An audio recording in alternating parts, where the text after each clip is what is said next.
Welcome back to the High School League for the Esport Company Spring 2022 season. It's the first week of Valorant. We had Garnet Valley taking on Greater Johnstown, Bishop Carroll taking on Somerset, and Winburn up against Moshannon Valley. Let's get into the top 5 plays of this week for Valorant. Starting off at number 5, it's going to be Somerset in round 13 with Habui getting a double kill with the pistol. Taking the dub for that one. Moving on to number 4, we have Italian Schemo mowing them down with a double kill. Moving on to the third play, we have WASD Esports 2 with a nice little snipe for Winburn, picking up that double on the 10th round there. Moving on to number 2, it's the same player for Winburn, picking up a double, blinding the enemy, gets the reload, gets the triple. Can they get the flawless? Gonna go around the corner and bam! Get the flawless. What an incredible showing. But your number 1 play for the week 1 of Valorant is a triple kill from Zivaru with the pistol on the flank. Didn't even see him coming, but he's not done yet. And just go around the corner, blind him, gets the 4th kill, gets the victory for that round 14 win. For Johnstown beating Garnet Valley 13-2. Somerset taking out Bishop Carroll 13-1, and Winburn beating Moshannon Valley 13-0. And here are your standings. It's early. Get ready for week number 2. Here we come. Nizzy's out.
Hello, everyone, and welcome back here at the Esports Company to the Esports Company High School League Valorant Spring of 2022 season. I'm Soavdan. I'm here with my good friend Cute Noob. And Cute Noob, it's week 2. We've got lots of things coming up, but let's take us back here a week. If you missed it, what did we miss from week 1? Well, week 1, we had 3 awesome games. The starting of the season, you know, everyone's got their jitters. Game 1 was Garnet Valley Jaguars versus the Greater Johnstown Trojans, where Greater Johnstown's Trojans took the W, putting them at their first win of the season. It was a solid 13-2, so definitely dominating. For game 2, we had Bishop Row Huskies versus the Somerset Eagles. And it was the Somerset Eagles who came out on top there as well. And the last game of that day was Winburn Ramblers versus Moshannon Valley Knights, where Moshannon Valley Knights just took the game. It was just a dominating factor. But that's okay, because that was kind of, the week 1, like I stated. The jitters were there, and that's just kind of how it goes for the first week. Yeah, but let's talk about week 2 now because we're seeing some of these other teams that we're not used to seeing. A lot of these teams had a bye, so over in game 1 today, we'll see Penn Trafford, the last season champions. They're coming up against Bishop Carroll, who've already kind of suffered that loss. Should be a good one. I'm very curious to see what the champions have. Game 2, in just a little bit of time, we'll see Forest Hills versus Hollidaysburg. Neither of them a bit of an unknown, so we'll see where it is. And game 3, this is actually this is going to be a good one to close on. We have the Mhm. Somerset versus Greater Johnstown. Those are number 1 and 2 right now. But as much as I would love to hype over that, let's come back to game 1 here because we've got 2 great teams coming in to bring this. Yeah, like you stated, the Penn Trafford Warriors being last year's or last season's victorious team, I feel like that's a lot of pressure to have on your hands. Oh If yeah, you are Penn Trafford, you're kind of like, oh man, everyone's looking at us. We have to do good. Otherwise, it, yeah, oh it, yeah. it might be scary. Oh yeah, it's gonna be. But let's take a look at some of these fierce warriors as we go on. Right, over for the Penn Tafford squad, we've got Ether, we've got Emine, and we've got Rye, who we'll see a different name, but it is Rye. We've got Doodle V, and we've got Quarter coming in for them. I couldn't tell you if any of these young players are returns or anything different, but I'm very curious to see what they bring here. Yeah, absolutely. And on the side of Bishop Carroll, we've already said some of their names as we said last week, but no worries. It's always nice to reintroduce yourself. We got Shaq, Lukey, Skagu, Italian Schemo, and Bio Hockey God. Um, or Boy Hockey God, excuse me. It's your boy, And Hockey God. yeah, he's already tricking me already with the Yeah, hockey. thank you. So, like we stated, Bishop Carroll had a hard fight the first week, Oh but yeah. this time we're gonna go on to Icebox. And can you recall if last time they went to Icebox? I gotta check my notes real quick. I don't think they played Icebox last time, if my memory serves me well. It's worth noting that Mm, Bishop Carroll didn't pick that. They banned Ascent actually. right. So Penn Tafford wanted to play Icebox. Regardless, Icebox is kind of a higher skill. There's a lot more to think about when you in regards to like some of these maps, some of the different routes you can take to enter and like capture points and sites are a bit varied. So this is gonna be a really good test of that. And I know you and I both like Icebox. We're both happy to see this Shema. So I'm excited to get in and see where they're going. Yeah, not just excited to see how they do, but I'm also excited to see how they adjust to the new map changes as Mm. we head on to Agent Select. I mean, there has been so many changes to Oh Icebox yeah. that it's like your plays that you had previously, they might no longer be viable now because of these new changes, especially to that B site. I feel like B site Oh has yeah. it's like night and day. Let's not even aside from that too. Let's talk about some of the hero, the agent changes we got too, right? Right. Suddenly out of the blue, Brimstone looks like this absolute machine that might be a must pick. And I don't think we're going to see those kinds of immediate changes. There's still a lot of testing and feeling out we have to do when it comes to controllers because all the controllers got changes across the board. So maybe Viper is still a must pick here. Maybe we're looking at some of those things, but I'd be very curious to see what these teams value when it comes to the agents. Now that some of these changes have come in, and it looks like Bishop Carroll, they're eyeing a pretty standard comp. They're valuing the Omen here, and I do think so. Mhm. That's a good pick. Omen Yeah, got a lot of absolutely. buffs out of those controller changes, so I like that. The Sova is a good change of pace too, but I like the double duelist. It's very aggressive. They're going with these very kind of self-sustaining comps, and I'm with that on them. Penn Trafford on the other side, they are kind of going with what I would have expected more so. They're running the Yeah. Viper. The Raze is a good pick too. You have a lot more range. You can get a lot more entry power out of her, and the Sky is a different look. You're not as dependent on those arrows, but you have a lot of good entry and information gathering, and not to mention just longevity from having both of those kind of healers on your team. Yeah, double healer is always nice. If one goes down, you have the other. And like you stated, the Viper. I still feel like Viper is viable because of the lineups, and Oh I yeah, wonder if Emina is going to be having those Viper lineups. I mean, if they are the returning champions, I mean, and we're also assuming that it's the exact same roster, right? yeah, We're not 1000% sure here at the moment, but yeah. if it is, then you expect her to have those Viper lineups. And that's going to be scary if you are Bishop Carroll. That means that your main attack is always going to have to be to get rid of the Viper because you never have to play on time. You never want to have to worry about those lineups. Mhm. So Bishop Carroll are in for a ride here. Yeah. The pre-setups for the Viper are going to be very big, whereas the Omen, you kind of can get a little freedom, right? You can kind of throw your smokes where you need them. They move faster too, so now you can kind of be a little bit more quicker on the execution, which is a nice welcome change. I want to hear. Do you have any thoughts about the Jet versus the Raze pick here? Because the Raze is an interesting choice. They both opted for Reyna, which I think is a good choice. But what do you think about the Raze pick? Like the race pick, I mean, it really depends on the player. That's the beautiful thing about Valorant is whoever you're more comfortable with is who you're gonna shine on. And it looks like Doodle's a little more in the groove for Raze. And I mean, Raze can be so impactful, just like Jet. They both take up space.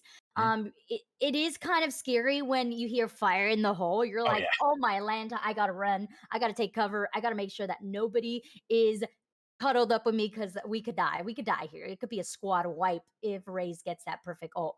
oh yeah. But also, I mean, when you see the Blade Storm, you're also like, oh man, I hope that their shot isn't absolutely on point, you know? Yeah. Oh yeah, no, and that's the thing is the blade storm you can get a little bit more eco out of, right? Like you can just give Mhm. up a round to use a blade storm like a sheriff and get full value, whereas like the showstopper can get value, but you're not gonna sit in a whole round with it. You're gonna kind of go for those picks when you see an advantageous play, and it's gonna be a little bit of a different play style of play for both of those uh, duelists. So I'm curious. I'm very interested to see what it is. But speaking of interested, we've got a nice pretty default look from the side of Penn.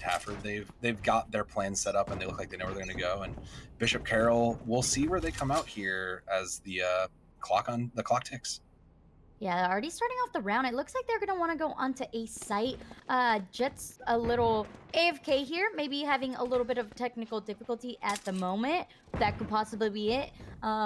But the bomb is already making its way onto a site. Omen is going to be the starting player for the side of Bishop Hero as he throws out Dark Cloud to get his way into sight. But the flanks are already happening over from Penn Trafford here as Viper pushes into mid. It's going to be the Omen being taken down here first, Soab. Yeah, Doodle does manage to find one out, and they spotted the rotation there. M&A trying to just continue to follow that up, but they've kind of got him surrounded now, so they have to use this high ground advantage, and that's going to be some picks. But Italian Schemo finally brought to their knees after taking some value, so they're now getting surrounded. There's going to be Skaga does find one, but is immediately traded, and there's just one. It's your boy Hockey God. He's falling in. The walls are closing in. It's probably going to be the end of it. Yeah, there it is. The defenders, Penn Trafford coming up with round one. Very quick on that aggression from Penn Trafford, and we were talking about this before. Is it because they have that confidence to come out and like, you know, they already have that confidence. Like, we won last season. We know what to expect. We're ready for it. We're fired up here. Yep, and we're gonna have a quick pause, real quick, just as the teams kind of just we figure out what's going on here. There was a little bit of issues with that jet as we were looking earlier, so we're just gonna take a moment and just try to get all our ducks in a row. Nothing big, but Penn Trafford as like the champions of last season, I wouldn't have expected anything different. Like they have to come out strong here, and they need to make a point. I think they need to continue to show that they are able to, like whatever happened, however long this off season was, didn't affect them, and they've only improved from it. They're starting to look really good with that push. It was almost like a double push as we saw the Yeah. Viper and the Sky pushing out, but then the Sky was like, oh, you know what? I'm going to play it safe. I'm going to rotate onto the safer side. But it was the aggression from M&A who was just ready to push out and was able to pinch him out and get a free kill also from the Jet. But when you have K at the start of the round, things could feel a little flustered for the side Yeah. of Bishop Carroll. So maybe they're just kind of a little bit like, okay, where's my buddy? What's going on here? Let's get him back here so we can start gaming.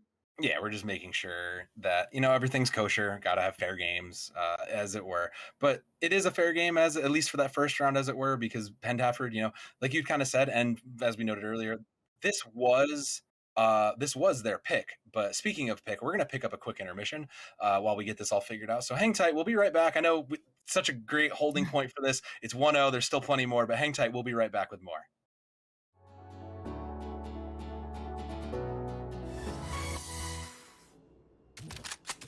Welcome back, everyone. I told you it wouldn't be too long, but here we are. The round's getting ready. It's game 2, and Cute Noob, do you think Penn Trafford's going to continue this? They've got a good start. They've got the economy. It looks in their favor, right? Absolutely. Yeah, I was going to say economy-wise, yes, this should, keyword should, be the round, but you never know. Sometimes you get a sneaky little headshot, able to pick up that Spectre, and you swing the momentum in your favor if you are Bishop Carroll. But to start off the round, they're going to hit that A site once again, but this time they're going to have 2 people watching the lurk. They know that there's an aggression coming up from Penn Trafford, and those smokes will come out and try to get them in, but they are going to get it. They've been spotted. Ether has spotted one, and they now know it's going to be an A-side push. No flank there. Doodle will find Lukey just to open it up, and that's going to bring out the paint shell. Spike Try to clear some down space A. and buy some time. You can see the Reyna there rotating, looking for that space coming in. They know it, and they're ready to surround. Absolutely, the aggression is there Last for Penn player Trafford. Once again, the rotation from the quarter there, able to close out Boy Hockey God, and finally securing that second point. It's almost too easy, right? Like, they were so patient, they knew exactly where they were gonna hit, and they were ready for it. That's the way it is, though, right? When it comes to like having just the economy advantage, and then you think about like just once you get the information advantage, it's just kind of the way it is. And I would love to actually see Skago get more value out of those darts. We haven't really seen many of those Sova darts come out yet, and I think that can be a good. And just as I say that, he pulls one out. You know, almost as if he's hearing me. But I would love to see. I would love to see more information gathering. We're kind of rushing some of these as we see that Viper wall come up, but we are kind of rushing these before we really know what's going on. But they are committed to this B push from long. Eminato being super aggressive, good for one, trying to get the second. Skago being able to take down Eminato down there. It's going to be a 1-for-1, a bloodbath happening. They're still pressuring this B side. Jet trying to dash onto site, getting aggressive as can be. They do have the weapon advantage, but Doodle shutting it down and dropping the spike. It's a rotation from Roasted Turkey, already getting some picks.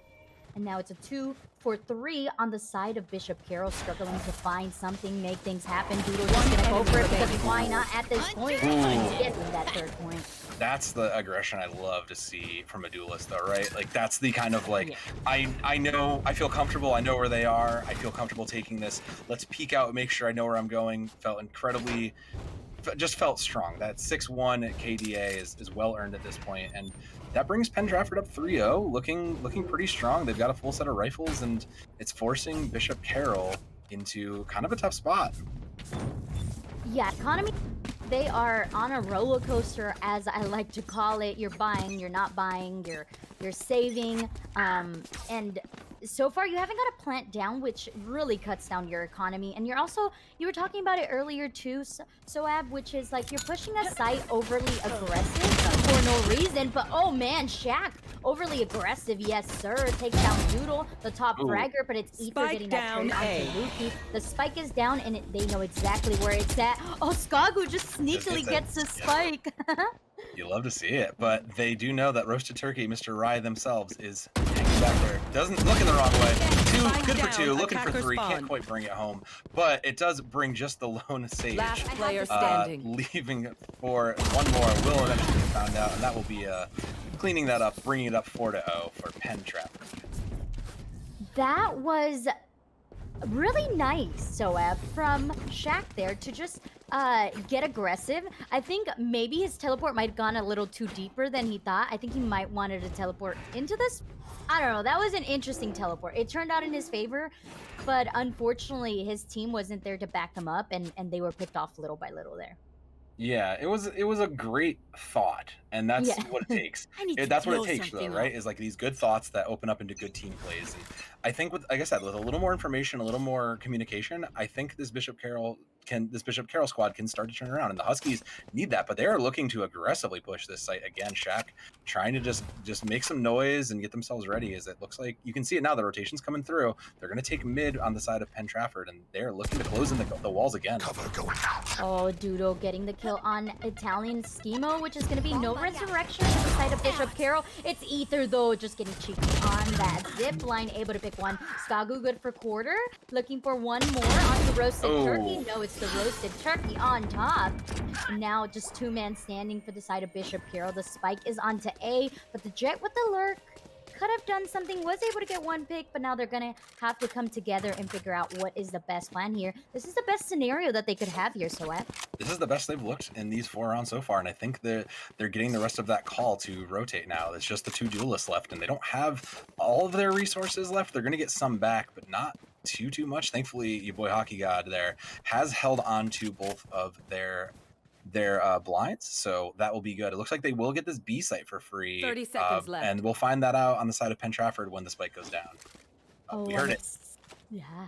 I'm excited to see how they're going to hold this post-plant. I mean, before yellow was the place to go, but now roasted turkey catching that rotation from your boy Hockey. But Lukey good to trade that off. Now it's a 1v1. We were talking about that Raze versus Jet. Let's see who comes out on top here, Soab.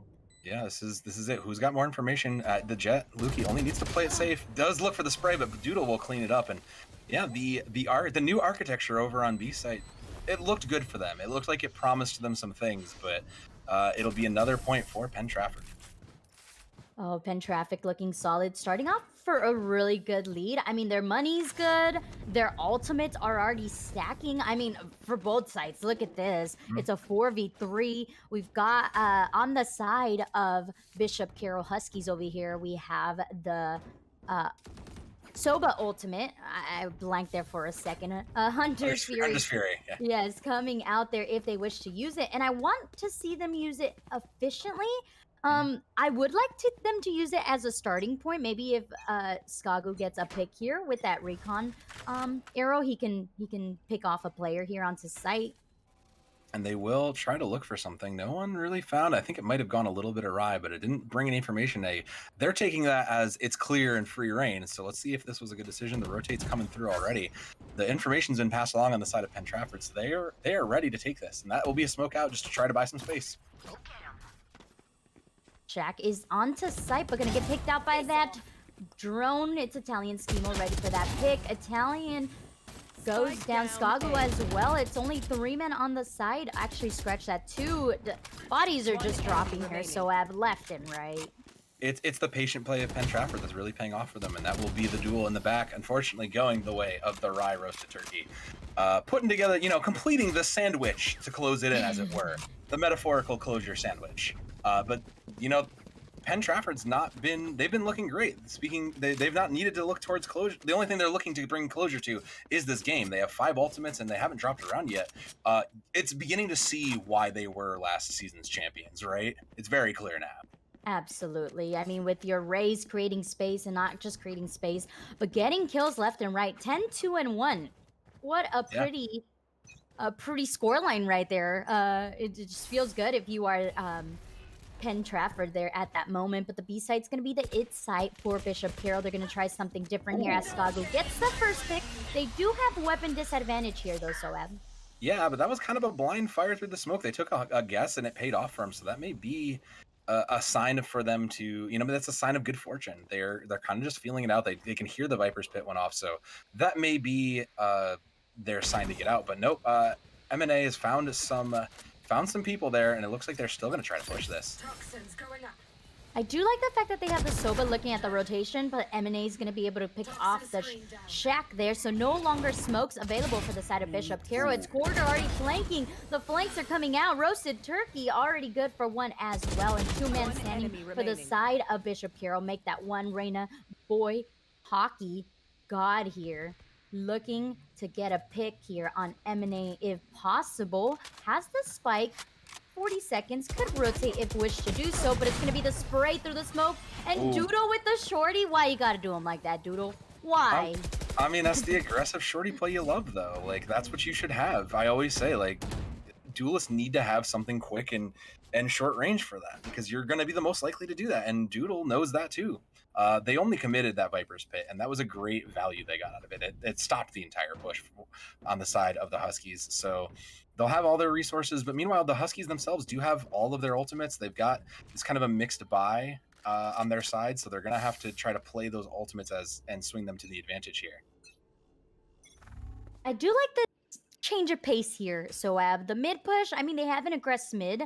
Roasted Turkey hasn't needed to wall it off. He is going to get spotted here by Shaq, but unfortunately doesn't do enough damage to get the kill. And they're going to be walled off here now, leaving them in a pickle. Either checking here onto Boiler, gets a tab onto Lukey, but not enough damage. Gets Shaq, though. Does find one, finds the second too. Ether has been on a hot streak. Will get traded though, and now the pressure will come back from the side of Penn Trafford. Skago finally finding some value with that Ares. It's still able to hold this down. It's an even fight though, so anything is possible here. Yeah, they got to take the 1v1s. Roasted Turkey said, what? It's an even match. No way, Jose. Gonna get the resurrection here. Unfortunately, though, Skagu goes down, and Quarter just cleans it up around town, making it an 8-0, just looking dominant. They've looked dominant, but I think when you zoom into these individual rounds, it's really been closer than the scoreboard thing shows, right? I think both of these rounds have kind of come down to the last, final 1 or 2 people. There's been the exception, but on the whole, Bishop Carroll hasn't looked as bad as the scoreline is kind of selling it to be, right? They've been struggling. They've been holding their ults. They're trying to fix their economy, and that's just kind of what happens when you lose. Things kind of start to fall apart, and you really have to try to pick it up. And I think they need to play a little more patient here, right? I think that's what Penn Trafford has been doing so well, is they've been patient. They've been taking the information they're getting. They know there's a recon dart, so now they're starting to rotate through. And I like that. Penn Trafford is using all this information to their advantage, and Bishop Carroll needs to start doing the same. Ooh, Hunter's Fury. Coming out here from Skagu, trying to get a pick here onto site. No, there's someone on site, but unfortunately does not connect. Boy Hockey already trying to come into the site with a Lear, but Ether's crosshair is just too perfect. Roasted Turkey on the flank once again. Do you see that Omen rotation though, Soab? Onto B site. It's going to be a plant for sure. It was kind of a good bait, actually. And this buys them time. It means they have something they can go for. Going to try to get that information out, and Skago just not quick enough, unfortunately. But now that it's just the two, they're going to try and do this. There will be the wall coming down just to try to do this, and that'll be an op. Trying to get some value will fall. M&A not unfortunately able to do it. The defuse is stopped, though. Buy some more time, and this is it. Bishop Carroll is looking good here. Oh, Bishop Carroll looking great, as is the 2v2 time is ticking. The bomb needs to get defused. I don't know if it's halfway through, though. It might be halfway through. The Lears come out. It's Ether versus Lukey here. Time is ticking. I don't know. It is halfway. He's going to stick it. Oh, no. Lukey's going to push. Can you get a push? No, he didn't get there. Oh, that's so unfortunate. Watch. Oh, that's so unfortunate. Oh. I feel it. I feel it in my soul. That hurts. That hurts because it looked good. It felt good. The Huskies were almost there. You just need a little bit more pressure onto the objective, and that happens sometimes, right? Sometimes you're so focused on winning the team fights, and the objective is just happening. You kind of blank on it. It was so unfortunate. It is. You were feeling on top of the world if you are Bishop Carroll, but unfortunately the time wasn't on your side, and the comms either, right? Like at that point you should be like, okay, he probably got it halfway through. We got a push here, but the push is going to go on to B site. Another round trying to succeed for the side of Bishop Carroll. They have to change something, and it's going to start off with these Omen smokes here onto B site. Teleportation happening from Shaq here to check yellow. Yellow is clear, my friends. We shall move on, is what the comms are saying at this moment. I may say something differently, though, because I think that is going to be good. And there is the party. It's coming out. It's Showstopper. We'll find one. Doesn't even bother to watch it. Doodle is coming up huge. We'll finally get their reign ended, though. And suddenly we're looking at an almost even fight. But Penn Trafford just going to retake control. We commit the Empress. We think we can do it. And it's a bold play. But Penn Trafford up to 10-0. They're not going to let that happen now. I think it was too close for comfort that previous round that they had to shut it down this following round. And with that, Quarter going to bring out the operator, just to show off a little bit more, you know, as if it's not a good that the 10-0 is happening. You know, the operator arena is not the usual pick, but I suppose if you get the shot and the dismiss, you're just as good as a Jet at that point. You know, you don't have that on your side, so. You know, who do you give your operator to? Because usually your operator goes to your Jet, so who do you give it to? The Reyna seems like a decent choice there. We'll watch that long sight line, and we'll basically shut that down. But Doodle will get spotted out by that, and I think that's just the information they wanted them to have, right? Like, Doodle knew that was coming. Oh, absolutely. He kind of nonchalantly walked away from that, although I don't think he wanted to get pinged by that drone there, so that's going to be there's 3 people on this site. Let's rotate over. I like this change of pace from the side of Bishop. They haven't faked out a site. There's only 1 person on site, so if they were to be a little bit more aggressive onto this site, they would be able to take a 2-on-1, but Viper's already on that rotation coming up from Penn Trafford. Yeah, the rotation's coming through, and that operator will find Lukey. But now that the eyes are out, and there's some hidden spots you can actually play through, there's a chance to get the spike down, and they need to do it. They will do just that. Shaq trying to get it down through the case of that smoke, and it will get down. So now all they have to do is just get there. But that will be a blast fact finding Shaq on the way out there. With just one left, I don't think this spike is going to stay, unfortunately. It will not, because Penn, Trafford, they're the it team.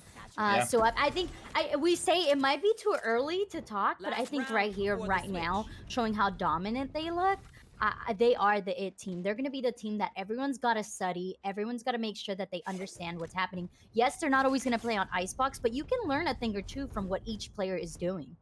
Absolutely. There is definitely something to be learned even from a devastating loss. I think it's as much as it's as I can say that as I'm not playing, there still is something to be said for it. You still have the chance to watch the tape, look and say, what are they doing right that we can, imitate, basically. And I think what they have learned so far, even as this has gotten to round 12, they've learned to be a little bit more patient. They've learned to follow up and get information before making those moves. And I think the other thing that they will learn and see later is that they need to keep control of this mid, because if the longer they can control this middle path, the better chance they have of rotation, because the sandwich is closing in again, and it is not looking good for them if they continue to get stuck, and they're all kind of playing clumped up, so it's not looking so good for the side of the Huskies. Yeah, M&A getting the pick off Lukey. That's no longer a duelist in your side. Skago, though, able to take down M&A now. And it's a trade for a trade. Resurrection coming out. Lukey's in the gameplay. Scratch that. Ether's going to shut it down and say, hey, you're trying to resurrect? Not on my core. Reyna gets blinded. And Ether just full sending it at this moment, because why not? Yeah, they've looked good. Ether has been looking phenomenal. That's 4. Are they going to let it? Ether's looking for the ace. Meanwhile, Shaq over there has tried to get some value from the spike being down. And here's the important question. Is the team going to are they going to let Ether get this ace? Because it would be tragic not to.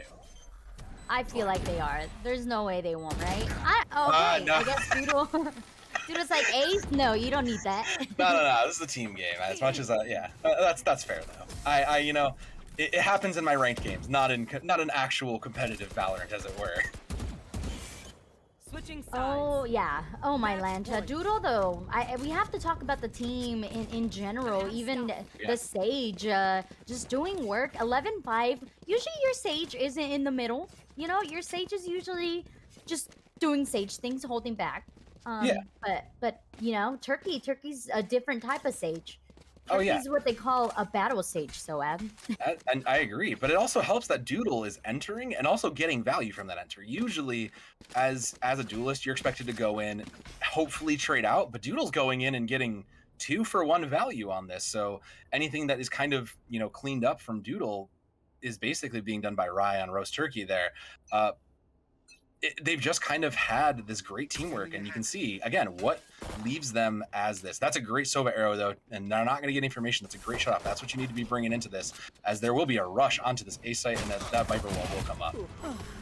Quarter, good for one. Already starting the party onto A site. Shaq trying to hold it down, but unfortunately goes down to Doodle. And it's going to be Quarter just aggressively pushing onto site, ready to end this match. They've no longer wanted to continue it. It is time to go home, wrap it up, and take a break here. M&A, good for one as well. And Quarter just taking down Lukey, the last man standing for Bishop Carroll. And it's a 13-0 on the board for Penn Trafford.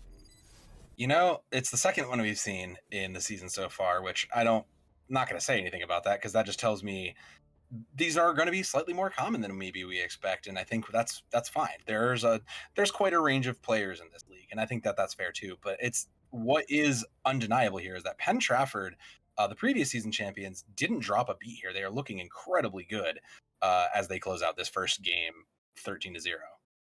Yeah, 13-0. I think there was only 2 times. Actually, make that 3 because Shaq was pretty sneaky with the plants there. 3 times that they were able to plant. But most of the rounds were just shutting down Bishop Carroll completely without missing a beat, like you stated. And it's going to tell the other teams, yo, check out this team. Make sure you keep an eye on them, see what they do. Like I stated before, take notes and make sure you do your homework at the end of the day. Yeah. So speaking of doing your homework, we're going to take a quick break. You got like 5 minutes to sneak in a little bit of homework before you can get back and watch, the players go again. So get some of that done, and we'll be right back with some more in the Esports Company League just a minute.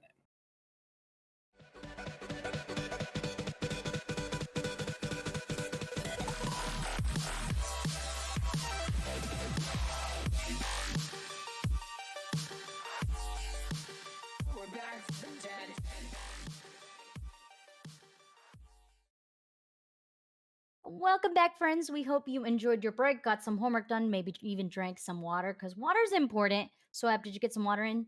Sure did. I always try to. I got to make sure you got to stay hydrated, especially when you're going to the cold for this next map because, hey, we're going back to Icebox. It's Forest Hills Rangers versus Hollidaysburg's Golden Tigers. I had to make sure I get that right. And both these teams unknowns to us. So coming in, they had a bye.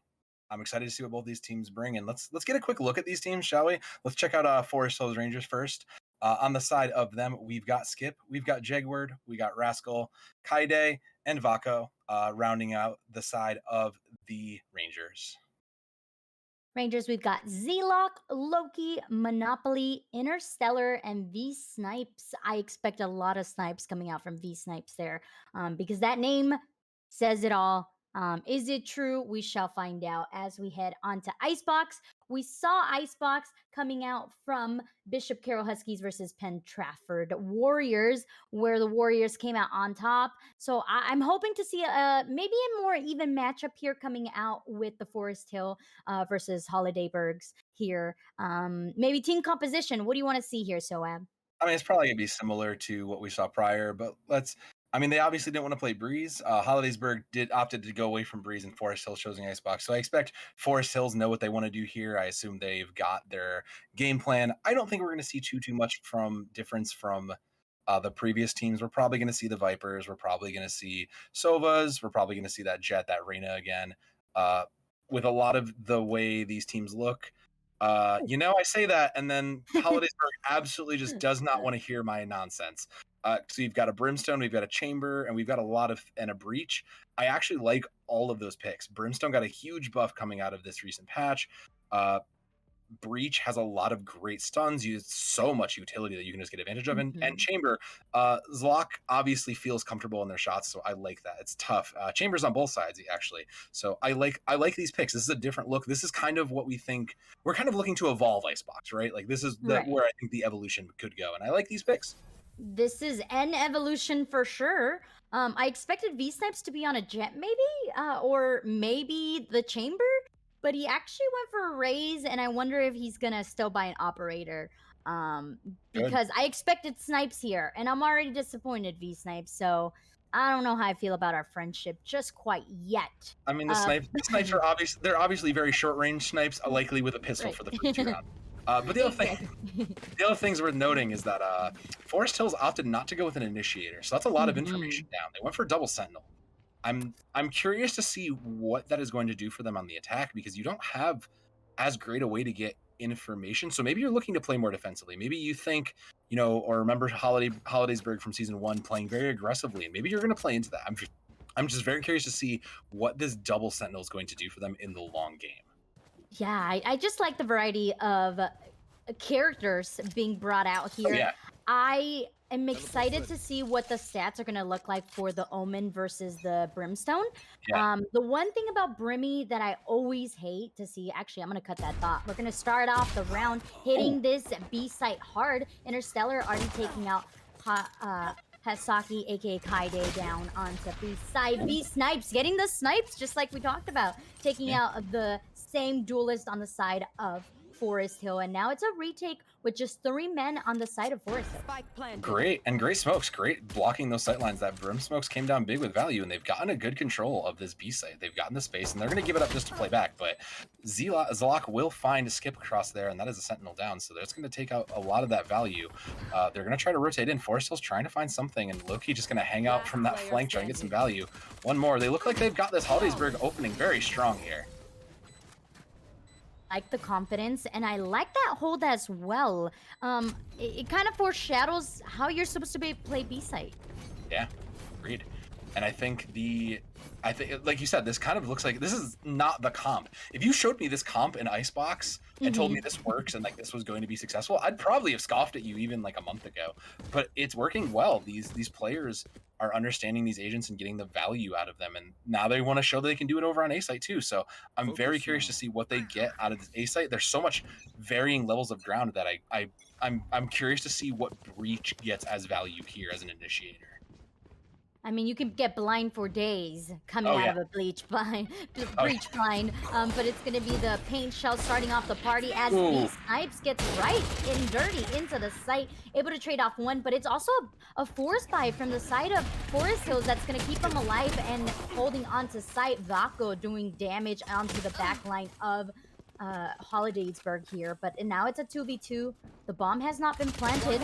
It's gonna be Z-Lock good for one, trying to find the second. It's down to Skip. Get the spike down, and that will be the setup for the 1v2. It's going to be Skip having a lot to do. They have full utility, though, so they're in a good spot. And now with that down, Hollidaysburg given a bit of a retreat. They might not want to go too far, though, because this is going to be very easy for them to take advantage of if Skip plays this well. And it looks like he is going to try to do that. He's going to get in there. And now they suddenly have to push really hard against this wall. Oh, I might have committed to the first third, Skip. You might regret that now. Oh, he buys enough time. Is able to get one. It's going to be a 1v1. Looking for the second Oh, no! shot. It was the drop there, Soab. It was good. Skip had the good instincts to try to cover themselves. And I think if they had committed fully to getting themselves out of the line of sights, he wouldn't have, Kaide wouldn't have known to hit him. And I think that's such an unfortunate misplay, but everybody makes misplays, right? Like, BU, the pros, no one gets it perfect all the time. We're going to look back at the tape and say, well, for the future, we're going to do that. And I think that's a great opener for Hollidaysburg, though, as they are looking they're looking good with this comp that, is kind of a bit of a change of pace for Icebox. I like it. They're looking good, but aggressive B pushes. Brim wants these aggressive shot pushes, right? Like that's what it wants to do. So these 5 stacks are right up their alleyway. Absolutely. The smokes go down from Brimstone. The one thing about Brimmy that I always talk about is once those smokes go down, they're not going to come back up ever again. So they have to take advantage of putting onto site, and that is exactly what V-Snipes is doing. But weapons, though, are kind of iffy on both sides. As you can see, V-Snipes with his Bucky doing that long shot damage onto Raze. But it's going to be Loki, the one getting that pick off of Omen. Yep. Oh, you say that, and then the Bucky finds some value. That's exactly, you said it though. Like that's exactly what these Brimstone initiations want, though. But Vaco will find Snipes there, not quick enough onto that shotgun, and it just comes to Vaco to try to clean this up. 2v3. We'll find another, and Vaco's turning this around as the spike is running out of time. Yeah, the spike is ticking, and they need to get onto site if they want to make things happen, but the weapons aren't in their advantage as well as the util. Rascal, good for one. Now it's a 2v2, but the bomb has gone too far out. It's going to have to be a push from Vaco. What? Missed No. Ripperoni. But There wasn't time. There wasn't time, and it was a wow. I mean, it was starting to turn back to their favor, but the clock ran out. It was a good pushback, man. Wow. You said it though. These Brimstone pushes, they have to be quick. They have to be efficient. You only get one shot, as it's known in the world. So you drop those smokes, you move quick, you get into position. And I actually do like the shotguns with those. It lets you play those smokes quickly, get into efficient. And if you just see someone while you're taking that space, you just meet them face to face and you deal with it there. But 3-0 for Hollidaysburg, looking pretty confident with these strategies. they are aggressive as can be, and we have to give it to V-Snipes. He has been using his satchel. His movement has been so on point, but Vaco's already waiting with the blades from whips. One, whips, two, whips, three. Sometimes the knives just don't hit. It's going to be V-Snipes with the kill onto Rascal. Rascal goes down, no longer raised on the side of Forest Hills. That showstopper is still in hand. Going to find one. Good for two onto V-Snipes, and now the bomb is planted, and there's just 2 people left on the side of Forest Hill here, so There's so much value just gained out of V-Snipes on that raise from this entry alone, and it's a full 5. It's going to be tough to retake this. They may even just consider the save, and I think they are considering this. They need a minute to heal up. Jegward only has 1 smoke available, so gonna try to use it and buy some time, but thankfully you can't tell where it is. But they think they figured it out, and now they'll know where the entry is. This might be at the save here, though. You don't really have much you can do, and I think you just get out of dodge. And Forest Hills seems to agree with me. The Rangers seem to think I have a good idea. what? You're running away, but it's going to be Skip. Good for 1. Helping out the economy just a tad bit with that kill. And they're going to get to save their weapons on the other hand. But what happened, Interstellar? Oh, no. Dies onto the bomb damage. Unfortunately, I think their economy is fairly well, so they won't struggle too much. Considering they're down 4-0, Forest Hills could be in a way worse spot, right? Like this could have been way worse for them. And I think all things considered, you can still turn this around. You just need to kind of get the opening pick and swing some of these moments into your motion. All it takes is a couple picks to get this going. All it takes is for one of your agents to get a good pick. But with 2 ultimates on the side of Hollidaysburg, it's going to be tougher because there's a few more. Speaking of tools, there is one of those major tools from Chamber coming out. And V-Snipes will not get the value they're looking for as they have in the previous rounds. Okay, you get the top player on the side of Hollidaysburg's down. No longer having to worry about that raise and creating space. Vako doing lots of damage. Loki getting caught up in kitchen, but it's Monopoly and Loki gonna be coming on top. Very low on health though, Loki. Oh, it's the perfect blind. Able to get down Skips. Skips is off for the count. And it's just down to Vako making things happen. Good for one. And they're going to eventually get the plant, but they took the long way to get the plant, right? Like they've just kind of roamed this map wherever they wanted to do, and it's just going to come down to the lone jet to try to get some value. Spike will go down, and that will force out the rest of the Brim utility there, just to try to buy some setup and to try to buy this. But meanwhile, the initiator is just hanging out, waiting. They can sense that there's a lurker coming on, and Vako is just going to try to take the space. It's going to be a tough ask though. 1v3. If Vako's ever going to come up big, this is the moment. The clutch gene has to be activated if Vako wishes to get this dub. The first one for his team is able to see Monopoly, but Monopoly's shot is way too clean. And that is the 5th point on the board for Hollidaysburg. Hollidaysburg looking solid, coming up very big. And, you know, their economy showing that, reflecting that. Same with the old scoreboard, too. It's still anybody's game, but now that Forest Hills kind of can meet them on the economic and gun level, I think they should be a little clearer. It didn't commit too much on the side of Hollidaysburg, so they still have 2 ultimates, and that's, again, just another thing in their favor. The Hollidaysburg is just continuing to snowball these factors towards their advantage, and we could just be on our way to another 12-0. I don't feel that way. It's weird. The scoreline says 5-0, but the gameplay says differently. Look at Vako just being a sneaky little ninja here, waiting patiently to claim a life. But it's V-Snipes. What happened? Oh no, the play just didn't get out, and V-Snipes again, the actual, just on a rampage, finding value across the board. These aggressive packs looking good, and that will be the Brimstone utility, just to kind of chill everybody out. You know, as always in the lore, Brimstone is there just to chill Raze out, and they're just finding these picks. They are controlling the space so well, and Rascal will not let it be going down alone. So now they've got some space. They know where they are, but can Rascal get any more value on the way out and maybe even clear the 5-0? No, never mind. I say that and it's done. Interstellar just gonna launch it to the space. I feel like that play is going to haunt Vako for the rest of his life. Oh yeah. Like there's no way. He had the perfect shot. Sometimes you just miss an opportunity, and that was that missed opportunity. It is better to have like taken the try though, right? Like it's better to have given it the old high school try in this case and learned. And again, though, there's lessons learned on both sides. The lesson for the audience here: make sure you check all your angles. You never knew who's hiding anywhere.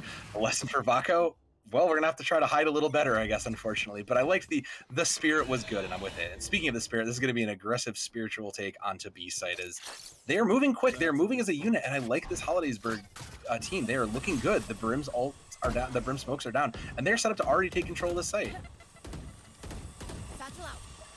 Feel like side of Forest Hill, they need to contest the site a little bit more. Yes, they have weapon disadvantage this round. I understand why you want to give it up. But it's the fact that you continue to get aggressively pushed with the Omen smokes, and you're not contesting at all. Rascal trying to get cheeky in that lurk mid, but it is Brimstone already ready for him coming that way. It's going to be Vako on the lurk once again, trying to fight this breach. Is good for one, gonna have to go for the weapon, but it's Z-Lock already ready for that trade-off. And now it's a 2-on-1. Forest Hill needs to make something happen, but unfortunately that is not going to be the case because Hollidaysburg just on a rampage. They're looking good. They didn't even bother to get Spike down, but all right, now there's some swing back here. Ultimate's looking towards Forest Hills. The Rangers have a chance to kind of get out there, explore some new options, and try some stuff, poke into the toolbox. And speaking of exploring new things, we're going to explore Guardian. I do like the Guardian as a mid-range option. If you can just get that one-tap potential, it can open up a game for you. So Jaguar feeling that this is the best they can do, and I like it. Maybe it's all it takes. All it takes is one pick to change things up, and all it will take is one pick for them to get the ultimate. So let's take that one pick, that one shot, and but that's many blades, so we'll see where this goes. A site's gonna be the it site. The Blade Storm trying to connect, but unfortunately it is not going the way of Vaco. Trying once again, but no, has to back out. Raises onto site, but Rascal just playing the cheeky angle, able to secure it. It's gonna get pushed back. It's gonna bring out the party out, blows out Loki, but it's the op challenge here. I mean, did eventually get traded out by the slightly better op, but hey, Forest Hill's coming to life here. You love to see it. It's 5-1, and it's just the Brimstone left. Monopoly does manage to find one, is going to try and maybe make a rotation. They know it's just them. They have not too much intel and an ultimate in their pocket. Let's see what they decide to do. That Stim Beacon is going to be a good start, though. Oh, he knows that they want a sandwich. There's so much noise going on that there's no way he doesn't know that they're flanking him already. He's going to hold off the cheeky angle. Vaco has kept his hands onto the operator. Oh no, the flank. Noob, the flank. Oh, she didn't see it. Skip didn't see it. Oh, no. 30 seconds left. Oh no, that's tragic. That was right there. All he had to do was poke a little further, and Skip had this unlock, but it's okay. They can play to time. Like, Forest Hills can also play to time. It doesn't matter how you get there as long as you do. Oh my! Oh, there it is! There it is! There it is! There it is! Forest Hill's getting a point on the board. You love to see it. We appreciate it, and like you said, we love to see it. But that was a lot of timing on all aspects. Oh yeah, across the board. There was a lot of patience from these kids, and that's what this game takes, though, right? It's sometimes just not just looking at an angle and going, "There's no one there now," and waiting and saying, "But there could be in 5 seconds. So let me hold on to this angle. Let me see." Especially in that 1v5, the one has to keep an eye on all their angles. But Monopoly just came up short. You know, they'll go to jail for now, and they'll retry over on the B site. It's a double operator on the side of Forest Hill. I want to see how they hold onto this site. Unfortunately for Kaide, it's going to miss that first shot, leaving site completely once again empty for Hollidaysburg to take over. It's going to be that space, but Vaco good for one, taking out V Snipes. No snipes for you, V Snipes. The orbital strike, clearing out the site, but it looks like they might not want to commit onto it. The spike is kind of hovering. Loki gonna blind through, try to get a shot, but it's Vaco! Vaco's just ready! Spike down. Co's just finally come to life here, has gotten those sides. We'll commit in, we'll find a third with that operator. That's what we were kind of looking for, and we knew Vaco was looking this whole time trying to find it, but you know, the utility's gone now. So those quick pushes that are there, it's just the brim. There's no real utility, and now they just have to wait him out. Spike is there. Spike isn't really accessible, and it's just Monopoly just trying to throw the dice and find some value here. Can they come up big? And standing. Gets a swing, gets Rascal, looks for the second, but no, Jaguar gonna shut it down. Double operator on the side of Forest Hill is big money for them right now, Soab. Oh yeah, and this is where that double sentinel comes in, right? It just took a little while to maybe get this comp to come together, but this double sentinel is holding very well. Ide with one being able to lock down that B site very well and keeping that pressure with their aim alone, and then the standard Vaco with an op is just able to float, kind of do a little more. I like this. This is what these defensive comps want to do, and to see it come to life and get there is a great change of pace. The Rangers looking good. They can continue this. If they can continue this, they can bring it back for the second half. I like this position from Vaco. Knows that someone's gonna swing, is just patiently waiting, doesn't know exactly when, but it's gonna work for it. Misses the shot, unfortunately gonna peek out for a second. Second peeking is kind of scary, but it's gonna be the quick scope onto Loki that's gonna start the party. But Snipes already has that ultimate down. Unfortunately though, sometimes Ray's ultimates just miss, you know? They just don't. Yeah. It's hard. You're never gonna get that down. But Interstellar will get the spike down, and that will be the start of it. Those double ops still looking to be good here. They just need to find that value. But with Hollidaysburg in firm control of it, that will be a Lear just to try to scare anybody out. They're in firm control here, and 4v4, it's anybody's game, but with double operators, it's going to be a lot more easy to get one taps than it is to put out value. I say that, but then Hollidaysburg just comes up bigs with 2 non-operator picks. Last player standing. Oh, they know exactly where V Snipes is good for one. Gonna have to try to go for the shot. Oh my Lanta, we gotta check that sniper onto Vaco because that looks a little too clean. It's too late though. Like, you can get all the shots you need, but if the spike goes down and gets value, you know, your only consolation prize is the operator itself. So hopefully that'll be enough of a prize for Vaco going into this. And it's, you know, it's 8-2. Hollidaysburg's, you know, losing grip for a moment, but they're looking good, and the ultimate's now in their favor. They need to execute a little quicker. You have these utility to kind of drop these smokes quick, get in, get out. You have so many flashes. You have so much raw damage on this team between the breach, between the raise, between chamber. You have so much utility that can just put out damage. You kind of need to play a little bit quicker in your team and do that before you can do that. So take this jet out, get Vaco out of the way, and then quickly execute this, because the set plays look good on the side of Hollidaysburg, but they're just not efficient enough to get the full value they're looking for. Absolutely. And on the side of Forest Hill, I want to see them hold it down, and just like that, that's going to be Z-Lock off. Just going to get pushed onto these snipes, and that's going to be an operator off the hands of Vaco. And now Sight is going to be full on for Hollidaysburg. This is what I'm talking about. This was a quick. They got the pick. They knew they were there, but V-Snipes will find that continuous pick. They got it down. They used the utility well. They got the value, and now they're out. They're ready to defend. This is exactly what I was hoping for out of Hollidaysburg, and they're continuing to do it now that they've kind of gotten themselves back on solid ground.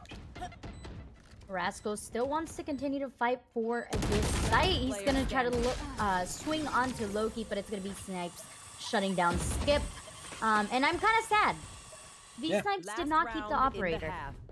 No. One operator kill.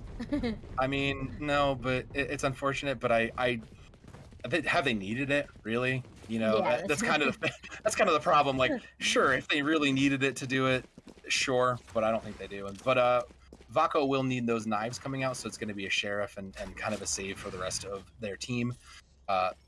You know, this is a toss-up moment because it's pretty even across the board. Everybody's got utility. Everybody's got ultimates. Anything's possible. If we're going to go into this second half, Forest Hills has a chance to turn it back in their favor as we reset. Yeah, I've heard there's a thing called the 9-3 curse, and if they are able to secure this round, that curse might be activated. But it's going to be the showstopper in breaches. Rolling Thunder coming out to start the party onto A site. There were 3 people once on site. Now they have to back up and give it out, and the bomb is going to eventually get planted. It'll get there. V-Snipes is too busy trying to make too much space, and Skip will come up with 2 just to try to counter that. But V-Snipes is just taking so much space, and the rest of the team can't even keep up. You know, the raise is too quick, too aggressive almost in some ways, and they've got most control of this, but Forest Hills just has the numbers right now, so it's all going to be on the numbers. flank. Ooh! Oh, but not enough, though. just ready. Just as I say that, the numbers even out, though, for the side of Hollidaysburg. Last player standing. 1-on-1. It's chamber to chamber. Oh. Who is the stronger Frenchman? Oh, and it is Z-Lock coming up big with 4. A good closeout for Hollidaysburg, though. They're ending that half 10-2, puts them in a great position to close this out. That was a really good teleport from Hayasaka. Yeah, that was good. Unfortunately, though, the health wasn't in her favor. Yeah, so, yeah. Nah. It'd be like their favor, excuse me. It'd be like that sometimes, as they say. So, hey, you know what? Second half, reset. Anything's possible here. Again, so now this aggressive, quick comp that wants to get in and wants to play quick and dirty has to defend. So I'm curious to see what Hollidaysburg makes of this, because they may just give up sites and play to retake. That's where this kind of composition shines, is the ability to retake. They may just use this chamber to buy some time and space to like set up for it. And I'm curious to see what they do, as this opening push from Forest Hills is going to be over on A and taking mid, which I very, very like. They're trying to push this mid aggressively to keep control of everything. I like it. And I say that, and Vaco gets immediately punished, though, so never mind. Oh, no. Vaco, the leading player for the side of Forest Hill, is now down, leaving just 1 duelist on the side of Forest Hill, having to create space. See if Rascal can create as much space as V-Snipes has for his team. So longer now, it is not the case. V-Snipes, though, getting really aggressive, going to come into contact with Skip. Skip is good for 1, and now it's an even match if they decide to rotate now, since most of the party is here. It could be They a found call my out trap. for them as Z-Lock destroys that trademark. Yeah, but that's gonna give up plenty of information. We'll get found out. So you almost kind of wanted to let it go or trigger it and then fade out because now they know. And Loki is gonna come up big with that sheriff. And Hollidaysburg refusing to give up this A site. They've kind of been down, but they know too well. And now they're gonna get aggressive. Monopoly trying to come up big and get control of everything. Got to have all the stuff. The rotate will come through, but there's not time. I don't think they have the ability to get there. And the chamber wisely heading up tube 30 just to try to buy left. some space. Didn't get heard, so that's some value for them. They have to get the spike down though. Oh, I don't know that they'll be. Oh, get spotted. There it is. coming. Oh, Please, yes, take your does find him. toss. There it is. Kaide does find it, and that will enable the spike to get down. 2v3 going into this retake. Oh, Brim footsteps are just so loud. Oh. Ooh, it's all those boots though. It's those big American boots, right? But not Monopoly doesn't care. He's just gonna say, "I'll just trample it. It's fine. I'm just gonna own this point." But 2v1 is just the lone sage skip, just trying to find some value. No utility in their pocket either. So this is gonna have to be dry. It's gonna be a 1-for-1, 60 Oh! health and a but the shots are just Huge! different. Ooh, skip coming up huge there. You love to see it. 7-point lead. You get the bonus buy here, but see, this is the weird thing, Soab. When they were on defense and they lost the first round, they were still they still 4-spot. So I wonder if Hollidaysburg is going to be taking a page out of Forest Hill's book and saying, "Hey, you guys bought when you guys lost, so maybe we buy." I mean, maybe that might be too aggressive for them. I don't know. It's really hard to say, right? Because like the safe play, the like wise play here would be to just take the pistol round, take the classics, and just go and just already write this round off and, you know, try to pull some value financially. And that's going to be the Brim Smokes early just to try to get some space out, followed by Paint Shells. They can tell they're coming. So if nothing else, they have that knowledge on their side. But V-Snipe's going to look for some quick picks, try to go in aggressively. Skip going to find one, so that'll open it up for Forest Hills with that advantage in their side. They're gonna look to this. Yeah, you might just write this off of your Hollidaysburg. Zlock not gonna have that though. So now but they're getting surrounded though. So that will be Kaide finding one with their own gun. Gonna double swing that. Look for the value. Nothing there. The rotation coming through from Hollidaysburg. You know, we're on different sides here, so it is what it is. And meanwhile, Hollidaysburg is coming up with value on these pistol rounds. They are turning it back. Usually, this round that's a loss is coming to their side. I mean, weapon disadvantage is on there. V-Snipes with just a shorty is going to be picked up by Rascal, and it's a 3-2. You've got Z-Lock very low on health. I mean, just one shot, and he is down for the count. Monopoly trying to make something work, but no, Rascal just taking down Z-Lock, and it's one last man standing. Brimmy with the stimmy. Not a weapon in hand, so it's just a very hard position for him to be in. It was a good run for them, though. You took out 2 for the side of the Rangers, so you live for that. That's a good sign going into this third round, where most people will have rifles. I say that, and Forest Hills might be coming up a little bit short on that end. We'll see what they decide to do, but hey, we've got a game on our hands here, so let's keep this rolling. As no ultimates up, nothing really exciting to talk about, but Forest Hills is starting to roll this back. This kind of a slower double sentinel comp is really getting the advantage on the attack, which is a weird sentence to say to me.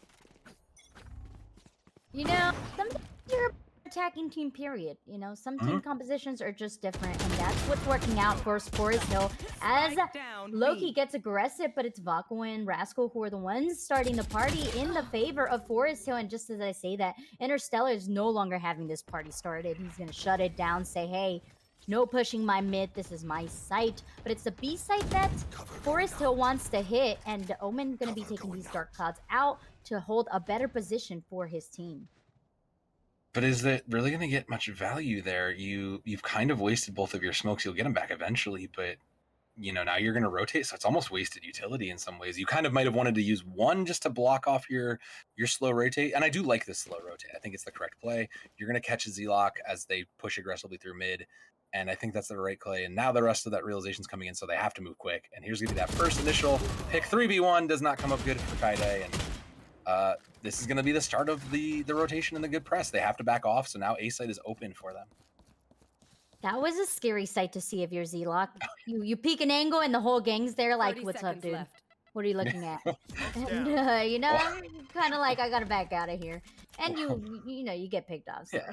unfortunate. It's the way it is. Walk up into Icebox, like, what up? I am now gone. So it is what it is. But Forest Hills looking aggressive in the rotation, made it in time. I don't. Okay. I'm not a big fan of this Forest Hill play. You called it out. You got to go fast. You have 4 seconds. I don't know if they know the time on the plant, but that time is just a tad bit off if you are Forest Hill. In case anyone's wondering at home, 4 seconds is what you need to plant. And Forest Hill unfortunately did not know that, so that's okay. We can take notes. I also learned that today. So, hey, Forest Hills, we're not too far off. Don't worry. That is going to be a timeout from the side of Vaco, though, and the side of Forest Hills. They just need a moment. But they are looking good. You know, they kind of hit a break here. And I think taking a minute to catch your breath and reevaluate your plans is a good idea. I like this. I think it's a smart play. And the slower comp, you know, moved a little too slow this time around. But in the future, you can that you communicate a little faster, you move a little faster, and I think you can turn this around. It's 11-4. It's not totally a lost cause yet. It could have been way worse. Yeah, we've seen worse actually, but Oh, yeah. you know it happens to the best of us, as you stated. You're 4 rounds in. You have a long hill to climb, absolutely, but it's not over till it's over. And we have seen glimpses of success coming out from Forest Hill, especially Vaco being their leader, and not just their leader, but also their jet and creating space that has worked out quite well for them. I do like the fact that they started baiting out sites and then rotating off, just like you stated also, Soab. They just got to do it a little bit sooner, and it will pay off. But that kind of aggression from your jet needs to be a little bit more present. You have your, like, someone from this duelist players needs to be a little bit more aggressive, right? Because Hollidaysburg took space. They didn't care if Forest Hills was there. They just walked in and said, "This is mine now, and we're gonna put the spike down." And then they won on that. It caught for the Rangers off guard. So the Rangers just need to reply in the same, and they're kind of struggling to do so. But Vaco is gonna try and change that up and make that work for them. Oh, Soab, did you see how much rotation happened there? He's able to get one. He's going to try to look for the other, but no, Loki is going to claim his life. But the whole gang is on A. Yeah, that's a great bait. You love to see that. It's a the chamber utility will find out, but Spike's already down. That was a great play from Forest Hills. That's exactly what you want to do with something like that. I love it. That was a great turnaround. It's going to be a chamber versus chamber action on this flank site as Z-Lock is just flanking about, but Hayasaka is going to be just a tad bit smarter to that. Rolling Thunder coming down onto site. It's going to be Jag getting picked off by Monopoly. Sage is on site. Ooh, Gets picked great off as stim. well. Great stim beacon, great communication there. That's going to be the orbital laser coming down. They will get the defuse here. Yeah, there's no way the chamber can contest. It's just a little too late for that, and it was a good setup. There was great plays from both sides here. This was a great round when you look at team play, really, because you look at the bait that was set up that got them onto A site, then look at the retake, how the teams just were able to communicate and set each other up for success. Great plays from both sides there. It's just a shame that it gave Hollidaysburg the match point. You gave up a little too many points on the side of defense if you are Forest Hill, and unfortunately you're on this situation. Your attack's looking beautiful, like we've talked about. You know, Vaco doing the most for his team, and unfortunately it is a team game, and the rest of your team has to be able to hold their own, and unfortunately right now that is not the case for Forest Hill, and they're going to be on to a janky bye for the last round onto Icebox. Look, it's final round. You make what you have to work. Interstellar is going to find some value right there. Vaco just going to try to go for the headshots. Will unfortunately not see much, and it's going to open it up to even it out here a little bit. And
Welcome back, folks. We just witnessed a pretty nice matchup between who was Forest Hill Rangers versus Hollidaysburg Golden Tigers. It was the Tigers who were dominating and took it home with a 13-4 on Icebox. We're moving on to the next game, which we are super stoked about, right, Soab? Yeah, this is going to be a good one. We're out of the ice box and into the desert here. We're going to bind. So, we'll talk about that, how we got to that in a second. But let's check out these players because we've seen these teams from last week. Both of these teams, it's worth noting, were number 1 and number 2 in the rankings, as you've probably seen through all these things. But both of these teams look to be in a good position. So let's check out who we brought this week. Over for the side of the Somerset Golden Eagles, we've got Hi Bowie, we've got Ya Boy Zook, Eric the Great, Maleb, and Maleb, I'm sorry, and a Super Bro. A Super Bro is the actual 5th slot here. They had a fill last week, which, hey, if you win and take first place on a sub, that's a great start for the Somerset Eagles. Yeah, absolutely. And on the side of Greater Johnstown, we have Blaze, Zivaru, Sacrifice, Junie, and Amp. I think Junie is new. I think that is. Yeah. That's a new face for us. Yes. Before they had Baba. But she is not playing with them today. So it's going to be new people on both of the rosters, right? Yeah, for whatever reason, there's just new faces, and it'd be curious to see how deep these cores go. But as we kind of alluded to, we're going to bind. Greater Johnstown didn't want to go to Ascent. I also didn't want to go Ascent, so I'm glad we're on the same team. But Somerset then chose bind, so here we are. We're going to the desert. It'll be nice to get a change of scenery, as it were. Yes, and with that, also some new characters, some new agents coming out, hopefully. I want to see which character gets chosen. I know Astra. I was playing Astra last night, and she is still very viable. You just have to be very picky about when and where you drop your stars because of the cooldown. But as far as Brimstone and Omen, I want to see who they go or who they decide to bring out here. I really liked Brimstone, even playing this game in beta. I really liked Brimstone here for bind because you can just kind of block off a lot of sight lines, get yourself in, and it's so easy to just quickly execute on these smaller segments to give you even the slice of the pie to then watch what you've got there. But Greater Johnstown disagrees with me.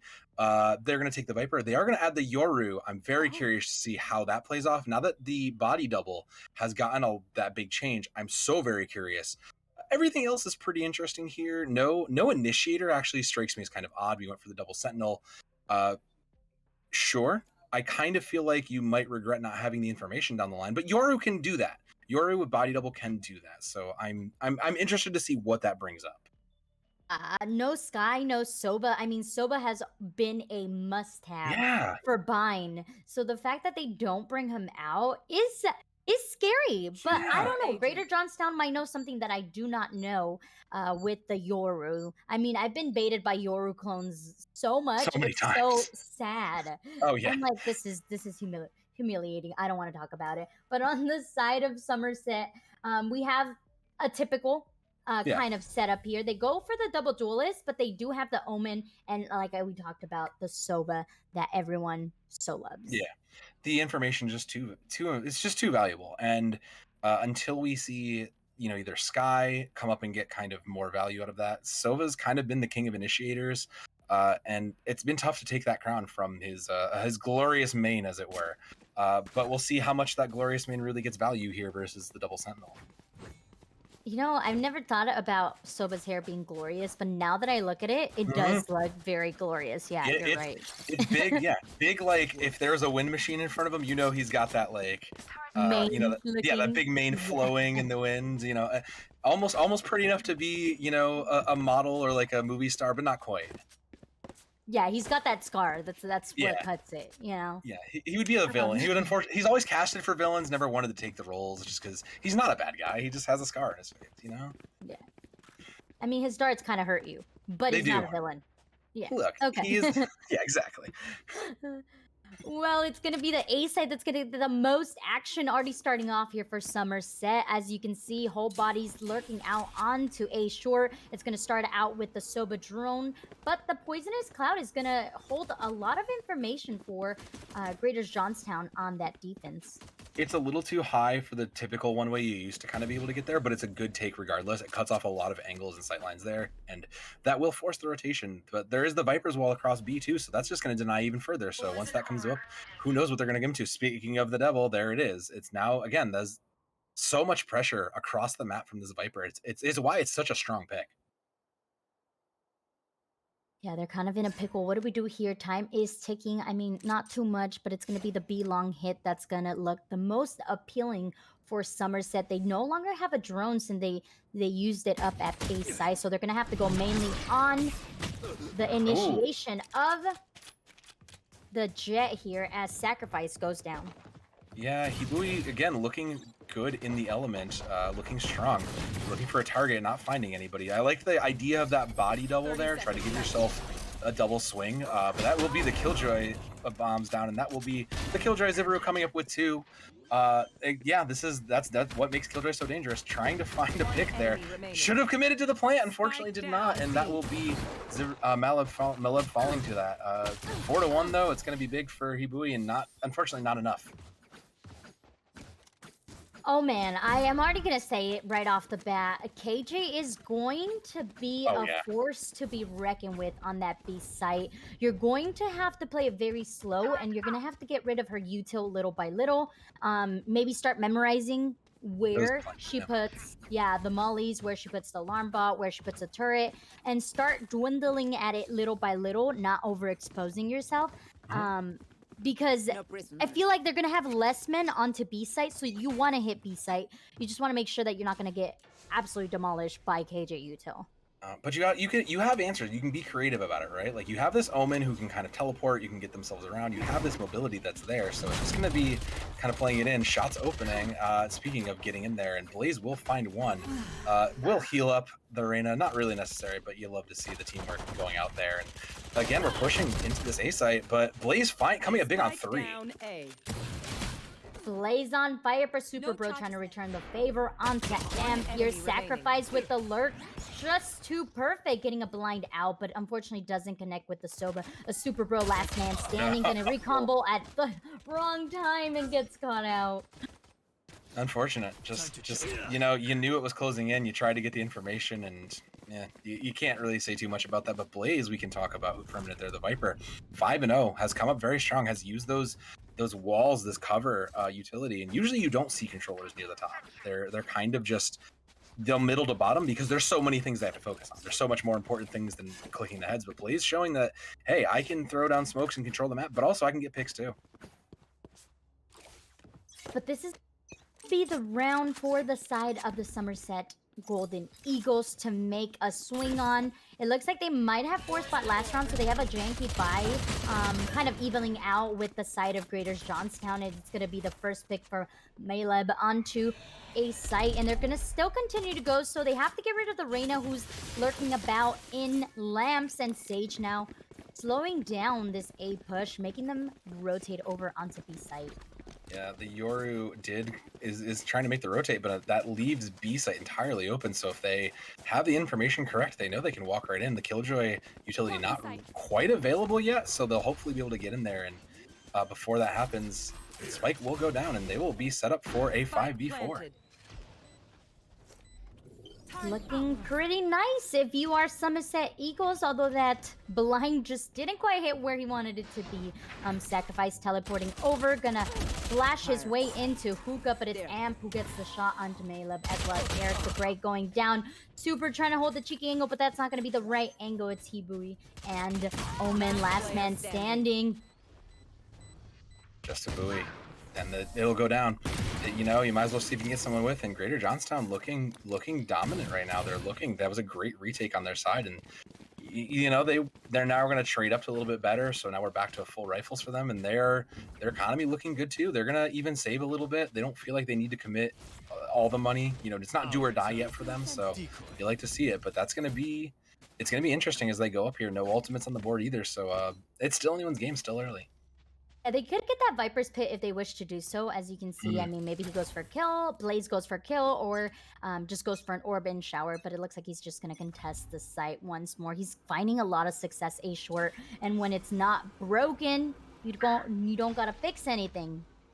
It's very interesting for the team lacking the initiator to be doing so well, because you should be at a distinct lack of information gathering. Like the Sovadar should just be getting so much more value, and you should be able to tell so much. But instead, they're just baiting out shots. They're baiting fire. They're drawing it out in other ways, and I respect that. That's a very resourceful way to play the game for the side of the Somerset Golden Eagles. What's going to be sacrificed with that lurk onto A? It's going to be Blaze with the first pick to Zook. Blaze just firing off left and right. Blaze absolutely coming to life. We'll find Amp and trade it out as we go into this 4v3. But Blaze absolutely just coming up huge, unstoppable again with 4. Is the ace live? They're gonna get the heal. They're looking for it. It's live. There it is. Oh no, gets taken down. Sacrifice with the lurk though is gonna end it all. Actually, Junie not available is actually available just to steal Reyna's soul. It is what it is. It turns out she was. Great hold, great patient play, and great communication, because you can see that they were able to kind of figure out and initiate these retakes very well. Greater Johnstown looking really good. They have, again, like you'd kind of alluded to, Blaze has this Viper's Pit. They may just commit it early they may just commit it early to kind of block off this short. We'll see what they want to do with it, but that is an option. There is Moab's Empress on the other side though, so if Moab's feeling a bit spicy, they could go in on it. They have so many options if you're Greater Johnstown. You're rocking it at the moment, so like, you know, you don't gotta work, you don't gotta sweat too much, but it looks like they want to sweat. As you can see, they have that double people onto Hookah, just waiting for that push, but that's not exactly where Somerset wants to go. Somerset is stuck on A, and they want to make sure that they make a statement that they can get in there if they want to. As you can see, slowly pushing onto site. There is that Lear. It's gonna open it up. Double swing. We'll find Blaze, and that is a big chunk of the problem already done as the Sova arrow does come down. 1, 2, 3 for Junie. Gonna clean that up. Ooh, welcome back, Junie. We're glad to have you in the game. The bomb, though, is making its way onto B site because there was too much commotion onto A, but there's already some bodies being on site. Picks the right person and gets sacrificed off of the map. He's going to continue to push, but now he's being pickled by Hookah and CT. And oh my Lanta, even the camera got confused. What is going on here? Hibui trying to make something happen, but that's not the case. No, Hibui doing their best, but just couldn't quite come up big enough. Yeah, no pressure. I mean, you're just trying to clutch a 1v4. Is that asking so much? You know, it's worth noting Hibui looked really good last week, had an incredible showing last week. And I don't think it's right to expect someone to carry week after week after week. So, hey, everybody's doing their best. Just keep it going. It's 5-0 for Greater Johnstown, but they're just looking good with these defenses. They're calculated. They're making these great decisions. They're swinging together. They're playing like a good team. Yeah, their crosshair placement is just too immaculate as well. Junie taking that 3K last round, and even Viper getting a pick off of that double swing from Greater Somerset. You know, they're just making a difference where it counts, and unfortunately Somerset is not at the moment. It's just as simple as that. No, and we'll see the Omen smoke come out. There's a double swing. We'll find Sacrificed, who is unfortunately sacrificed to the other team. But hey, there goes that. Now we're going to see the swing. They're going to swing it back over to B. And I think if you're Greater Johnstown, you know this is coming. The Killjoy hasn't quite moved. Zippery over there kind of has a feeling this is coming. He's going to keep their eyes. There's the turret.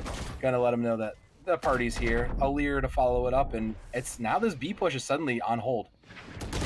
Oh, Blaze getting cheeky with that teleportation, but that doesn't go through as Maleb is already ready for that push. The bomb's gonna get planted here, and a recon bolt's gonna show the location of Zibaru, but it's Amps lurking up elbow that's gonna potentially make a difference for Greater Johnstown.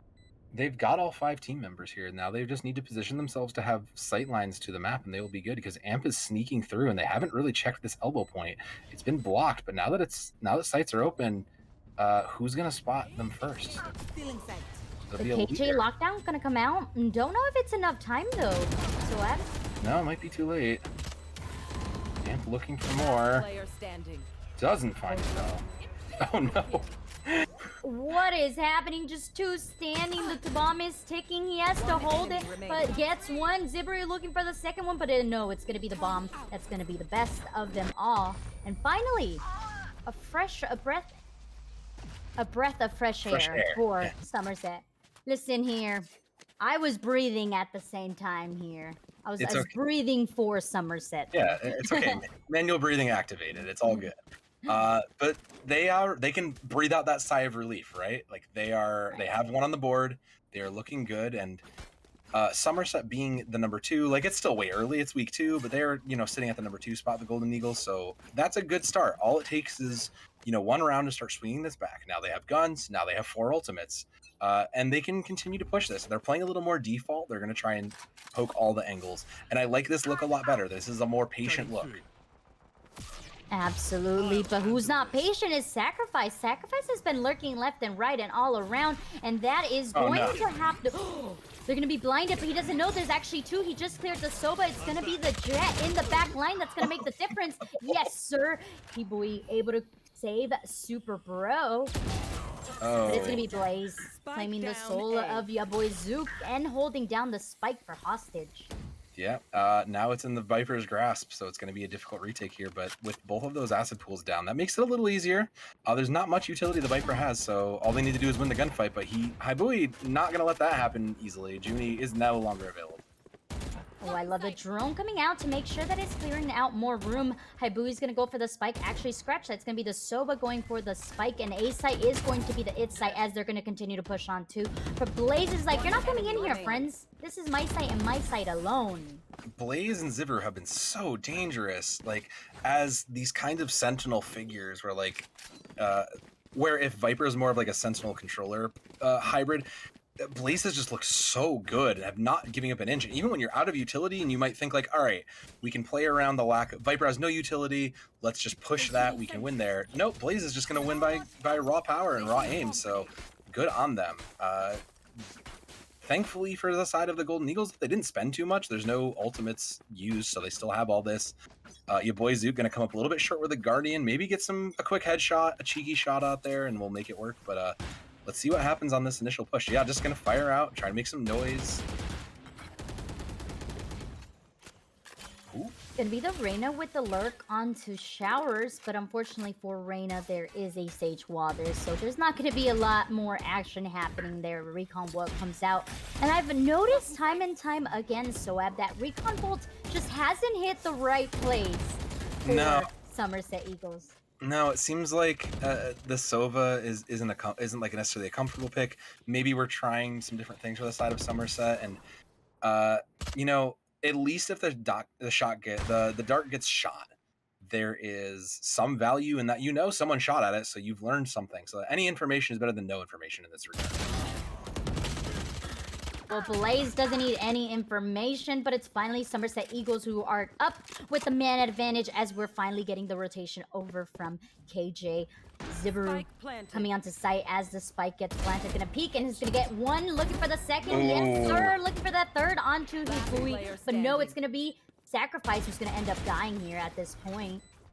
I mean, yeah, as I say, if you're Somerset, you just need to play it slow. You have the numbers, spikes down, you just win that, and that was the case. It cost the KJ the life, but that's fine. And Zivaru and Blaze have been the kind of highlight here. It's 6-2, and Somerset Golden Eagles on the way back, but Zivaru and Blaze have just both come up huge this game so far, and someone's got to shut down these two Sentinel-based monsters in a way, and the Somerset is doing their best job to do so, but they're kind of a little off kilter on these communications. Like the pushes happen, sometimes they're great, sometimes they're timely, and sometimes they look like a team. Sometimes it's just a little, like a signal was just called a little bit, someone moved a little too early. So keep up the teamwork, pick it up, and the Golden Eagles can just swing this right back. Yeah, What Melee, but doing a lot of damage and also creating some space for his Somerset as well. He's been able to take advantage of this garage push and get rid of the Sage Wall and hold cheeky angles, which then allow for Somerset Eagles to create more pressure onto short. As we can see, Jet dashes onto site, but it's going to be Sage, actually 3 in the backline that they're going to have to be worried about. This is the quick, this is like the quick short angles you can take with like an Omen. Though it's working out for them, and they're up. They've got Spike down. Oh, Amp is just gonna Spike down A. finds the one though, and Spike didn't make it down, and that'll be a Killjoy all too, just to throw it in to kind of put this down. What once looked shining bright for Somerset Eagles, now it has turned the tables as they move on to B side to try to save what was once a good round for them. It was looking very good. It's still salvageable, but 2v3 is not a good place to be. Hybui getting aggressive, being able to take down Amp. Eric the Great, though, taking out Zibaru, taking down Eric the Great. And Zibaru, just, you said it, this KJ's just born div. Yeah, just constantly coming up on top. The communication and the awareness of these rotations has been so good in this KJ that has just been sitting and locking down this B site. That's what you want out of your KJ. It's textbook. It's coming out so well. And I will say for the Somerset Golden Eagles, you've been holding these ultimates for a little bit. You know, you're in like a half buy situation. You can't quite get all the guns you want. We probably should have been using these when we had advantages. You know, that we should have secured these advantages.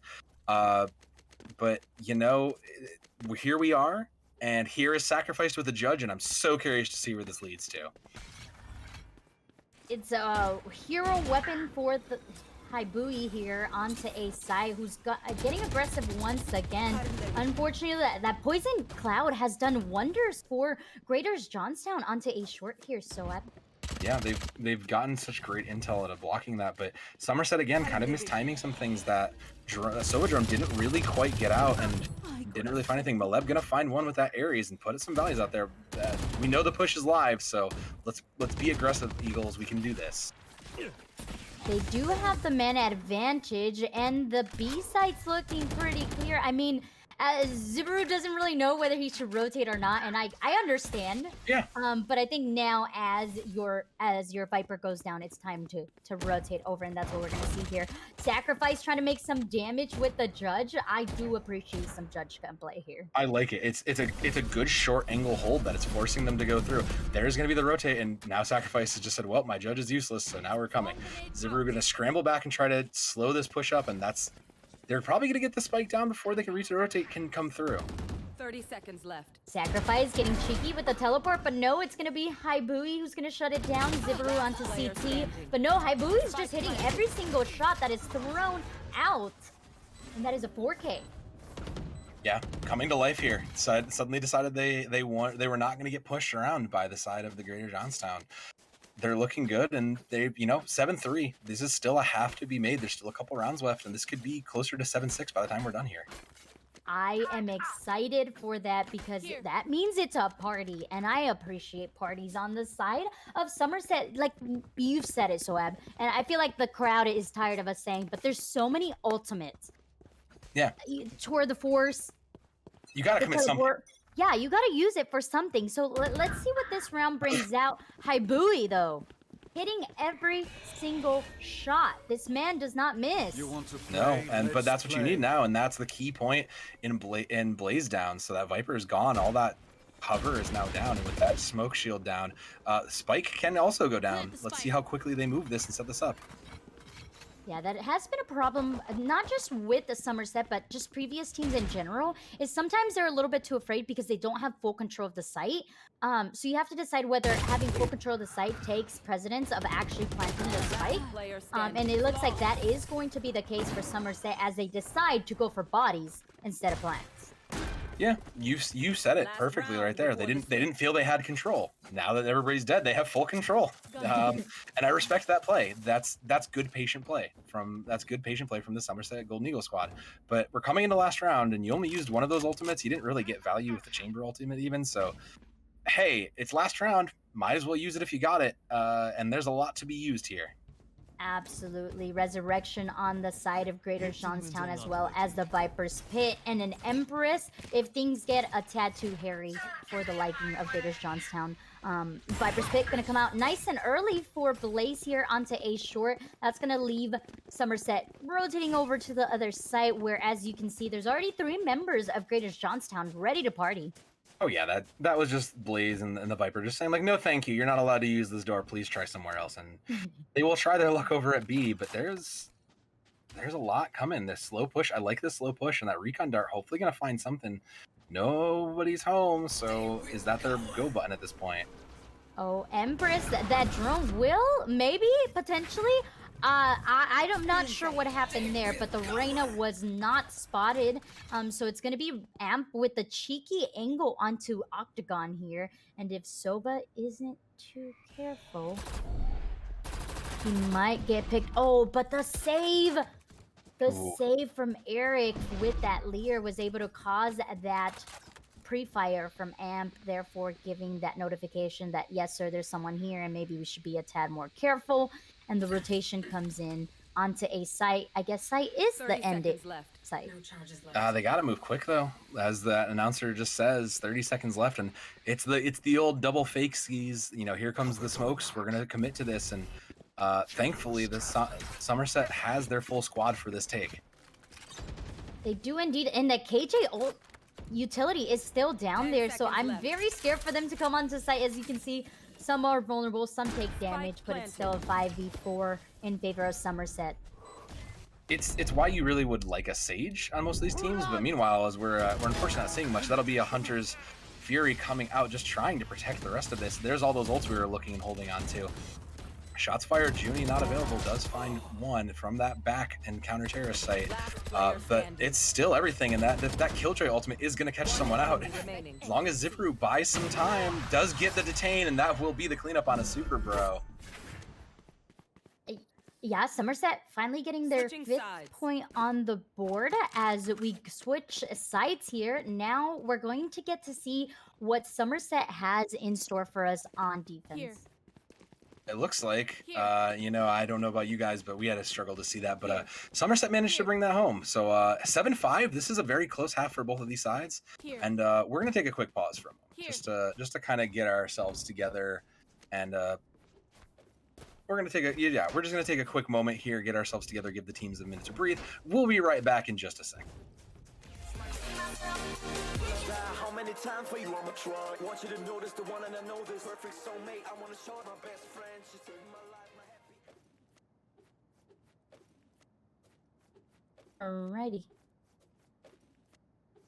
Are we live? Okay, we are live. Sorry. That was a little communication there from the back end, but we are waiting. It's a 7-5. We're into the half. Me and Soab were just talking about how this team composition for the side of Greater Johnstown is going to work, since they actually don't really have a lot of util to find some information out for them. No, they don't have a lot, you know, and if it's util you may not want to give up. You have the Euro body double, you have some Killjoy, you know, you will get the turret back, but it's going to be tough. You kind of just have to give 1 or 2 pieces of information and then decide, is this where we want to commit? So, you know, as this half goes, this more of a standard Somerset Eagles comp looks in a pretty, in theory, better position to hold this onslaught. But then, like we said, you know, it's an aggressive attack. This is an aggressive comp, so if they can make this double sentinel that kind of lacks information work and just play aggressively, take these spots, use those sage walls aggressively to, you know, section off the map, they should be in a good spot. Yeah, I'm really worried about Somerset. We talked about them not really having a sentinel. Yes, people, Chamber is a sentinel technically under paper, but in reality, is he though? Like, people use him as if he's a duelist. He's like a sentinel, yeah. He's like a sentinel dude hybrid, right? Like, we can talk about, like, there's a whole, like, someone way smarter than me could talk about how, like, we break down these heroes, how, like, Chamber's like sentinel, but like also a lot of duelist. Viper is controller, but also a lot of sentinel. So, you know, yeah, like you said, like, there's not really a sentinel, and that may punish them on these defenses. So, and even with the duelist, like, Reina can blind, but none of her util can actually do damage, Yeah. which on the side of Greater Johnstown, I mean, you have the Viper, you have the Sage to slow down, you have the KJ to do damage with their turret, and just like that, Sacrifice being the first getting a Sacrifice here onto a site. And that's what you love about these kinds of like quick placements, is that like the Viper comes down, puts the wall, you've sectioned off a corner, you get spiked down, and you have control. You don't need to play the whole map if you don't want to, but you do have pressure everywhere. And Haibui just going to try and get some value out of that. They're going to try and know someone's there, is looking, can sense it, but won't unfortunately get anything. But your boy Zook will get punished for the crimes of Haibui. Yeah, now it's a two-man standing. It's going to be a Super Bro here onto CT being taken down. And Maleb, good for one with that Sheriff trying to look for the second, but Junie, who is not available, is definitely available for the kill.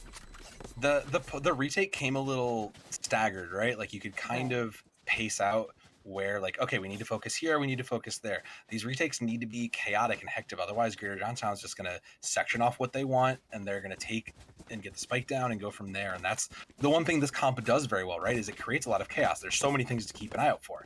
The Viper walls, the KJ utility, Yoru's body double, the Lear. Like there's just so many different pieces of confusion that if you aren't fully aware of the situation and you're missing information, you can get punished from it.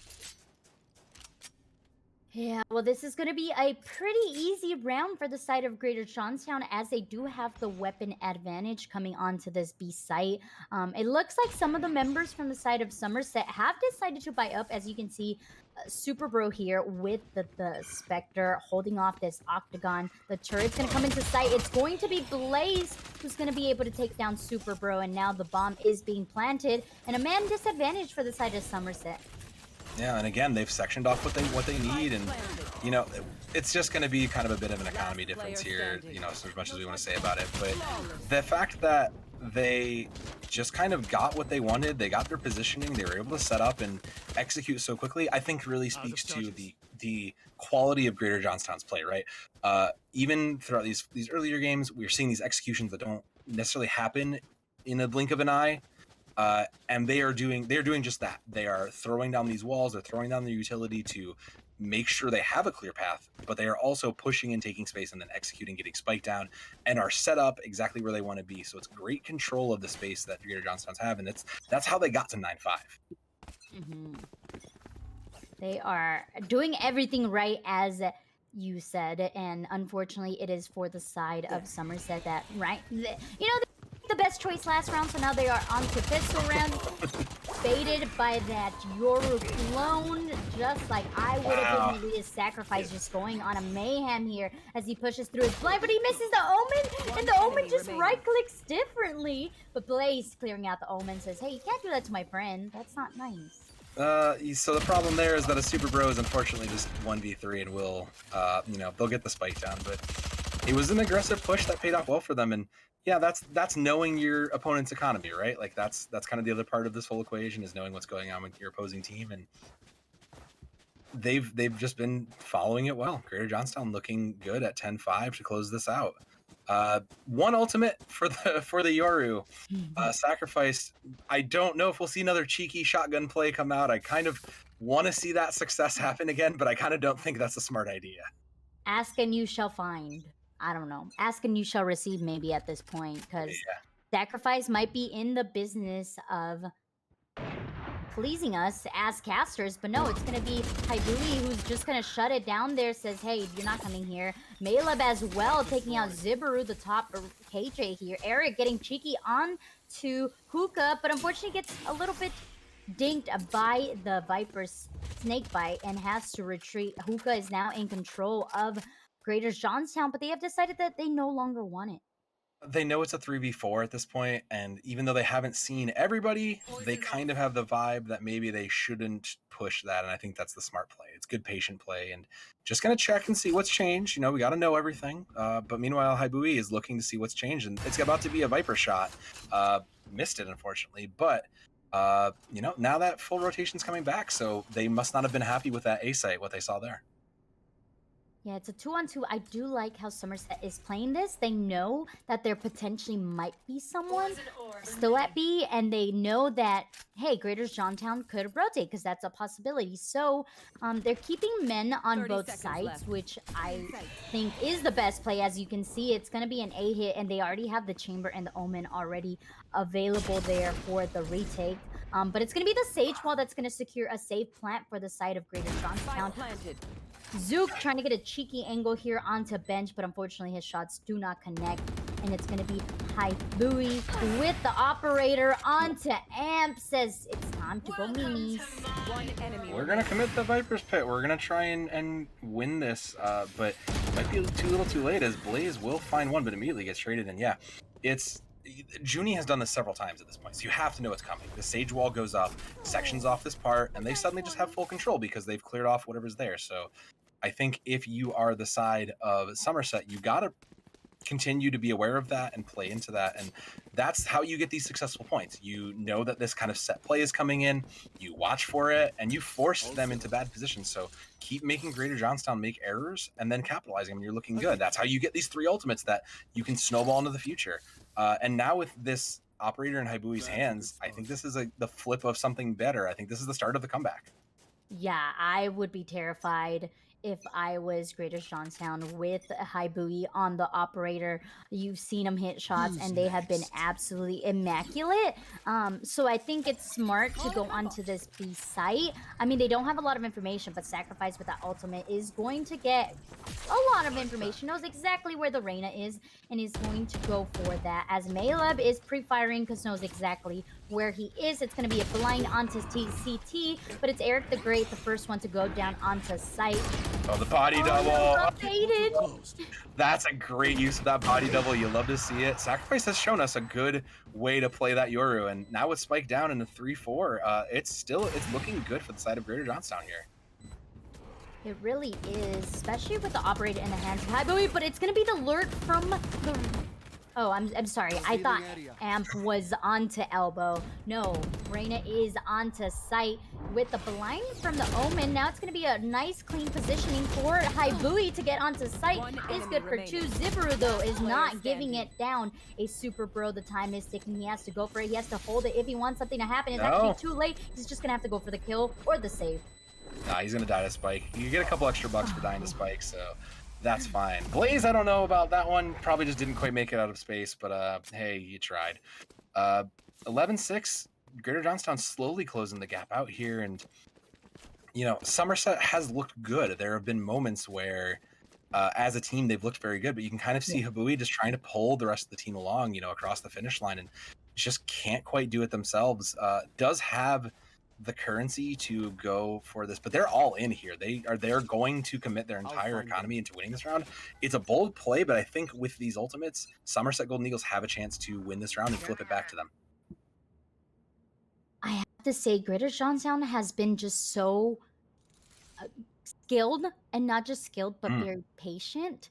They have decided when to rotate at the perfect time. They just like, I feel like their communication is just immaculate. As you can see, KJ lockdown coming out, Sacrifice already ready for that rotation, but it's Haibui with the operator that's causing so much trouble for the side of Greater Johnstown, and now they are being zoned onto showers here. It's going to be the Sage pushing out to wall off this heaven.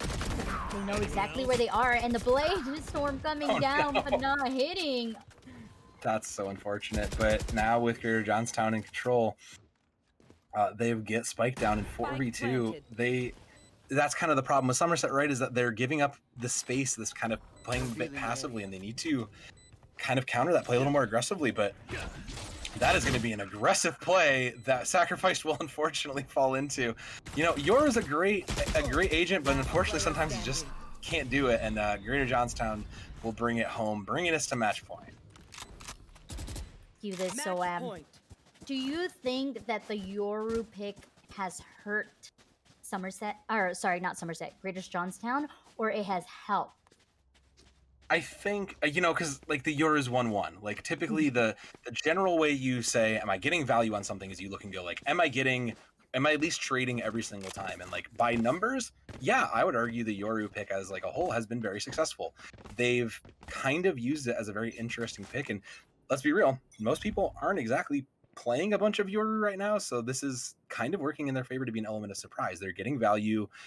Sacrifice has created the space for themselves. They're getting these double peaks, initially. And I think it may take some time, but Habui does not have time for this.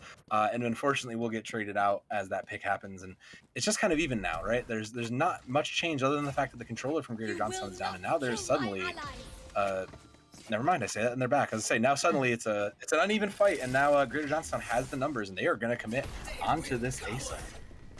Yeah, they know that there is one less man onto the site. They weren't actually quite sure. I mean, they didn't have too much intel, but I guess that's enough information for them. You're going to be swinging onto Meleb, who goes down onto Lamps, and the bodies are dropping, and this is it. It's down to Super Bro. 1v5 is the clutch team going to be activated, but...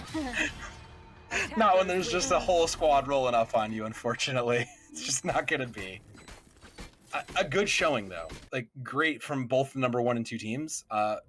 Great showing from both of them in reality, right? Like, 12-6 or 13-6, has been one of the more even scores we've seen in these first 2 weeks. So I think that says something. And Habui is going to top the charts, but the rest of your team has to do equally a little bit more, right? You can lead the kill board, you can lead the leaderboard, but if the rest of your team is so far down, it's going to be tough to really kind of give yourself the full victories, right? Absolutely. One man can't do it all. There's no IN team, unfortunately, for Haibui. But it's going to be the Greater Johnstown who's going to be on that 2-0, feeling nice and shiny if I were them, because, you just did pretty amazing as a team. Yeah, you're cementing yourself at the top of the leaderboard. It's still very early in the season, right? But going up an early 2-0 in a very dominating fashion like that is a great start and is definitely putting you as a team to watch. So I think Greater Johnstown is going to be exactly that, a team to watch out for as you go down the line. They're setting the standard for what you might want to do on these maps. And there's definitely some stuff to learn for all of us from these matches today. Absolutely. And with that, we are calling it a day, folks. I know you're going to miss us. Don't worry, though. We will be back Monday once again with some more games for you to check out. Make sure you tune back in at the same time. We'll be here. Me and Soab will be casting. Any last words for us? Well, I got a little bit more, because if you can't wait for us next Monday, I mean, we won't be there for it, but it's still some good entertainment here, because tomorrow, starting at 3:30 EST, the Esports Company High School League, this channel right here, it's Rocket League. The season's continuing. Division 1 is going to be right here on the Esports Company, and Division 2 will be over on the second channel on TEC High School League, where we were last week. So if you're looking for more great high school level play, come and hang out here tomorrow at 3:30. But otherwise, you know where we'll be. You can find us over on Exclamation Point Casters, and you can find more about the Esports Company with Exclamation Point Socials to follow them on various platforms. But Noob, it's a pleasure as always. It's good to be back, and I can't wait for more next week. Thank you for watching. We'll catch you next time. Everybody.